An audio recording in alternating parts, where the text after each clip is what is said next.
ভারত ও পাকিস্তানের পাল্টাপাল্টি হামলায় বিরাজ করছে যুদ্ধাবস্থা। জম্মু ও কাশ্মীর, পাঞ্জাব, রাজস্থান এবং গুজরাটে 3টি সামরিক ঘাঁটিতে পাকিস্তানের একাধিক হামলা প্রতিহত করার দাবি করেছে ভারত। এ সময় পশ্চিম সীমান্তের একটি বড় এলাকা জুড়ে ব্ল্যাকআউট হয়। তবে হামলার দাবি অস্বীকার করেছে পাকিস্তান। এদিকে উভয় দেশকে সরাসরি সংলাপের আহ্বান জানিয়েছে যুক্তরাষ্ট্র। বিস্তারিত শাওন মাহফুজের প্রতিবেদনে। বৃহস্পতিবার রাতে জম্মু কাশ্মীর সীমান্তের সামরিক ঘাঁটি ও গুরুত্বপূর্ণ স্থাপনা লক্ষ্য করে ড্রোন ও 8টি ক্ষেপণাস্ত্র হামলা চালায় পাকিস্তান, যার মধ্যে ছিল জম্মুর সটওয়ারি বিমান ঘাঁটিও। হামলা চালানো হয় পাঞ্জাবের পাঠানকোট, উধামপুর এবং জলন্ধরের সামরিক ঘাঁটিতেও। এছাড়া অমৃতসর, রাজস্থানের জয়সলমীর এবং গুজরাটেও হামলা চালিয়েছে পাকিস্তান। তবে এসব হামলার সবগুলো প্রতিহত করার দাবি করেছে ভারতের প্রতিরক্ষা বাহিনী।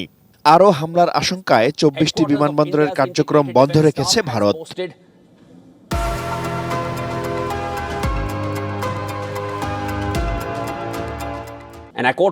পাকিস্তানের হামলার প্রতিশোধ হিসেবে শিয়ালকোট, লাহোর এবং ইসলামাবাদে সামরিক অবস্থান লক্ষ্য করে পাল্টা ড্রোন হামলা চালায় ভারতের সশস্ত্র বাহিনী। এর মধ্যে 29টি ড্রোন ভূপাতিতের দাবি করেছে পাকিস্তান। দেশটির একটি F-16 যুদ্ধবিমান ভূপাতিত ও আকাশ প্রতিরক্ষা ব্যবস্থা ধ্বংসের দাবি করেছে ভারত। তবে 3টি সামরিক ঘাঁটিতে হামলা চালানোর অভিযোগ অস্বীকার করেছেন পাকিস্তানের প্রতিরক্ষামন্ত্রী খাজা আসিফ।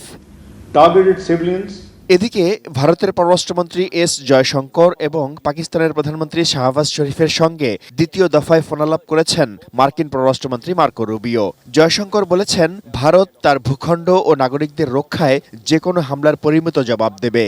অন্যদিকে জাতিসংঘ সনদের 51 অনুচ্ছেদের আওতায় আত্মরক্ষার অধিকার থেকে ভারতীয় আগ্রাসন মোকাবিলার প্রত্যয় ব্যক্ত করেন শাহবাজ শরীফ। ফোনালাপে সংকট নিরসনে উভয় দেশকে সরাসরি সংলাপের আহ্বান জানিয়েছেন মার্কিন পররাষ্ট্রমন্ত্রী রুবিও। ফক্স নিউজকে দেয়া সাক্ষাৎকারে মার্কিন ভাইস প্রেসিডেন্ট জেডি ভ্যান্স বলেছেন, ভারত ও পাকিস্তান কি করবে তা যুক্তরাষ্ট্রের দেখার বিষয় নয়। তবে দুই দেশের মধ্যে ক্রমবর্ধমান সংঘাতের দ্রুত নিরসন দেখতে চায় ওয়াশিংটন।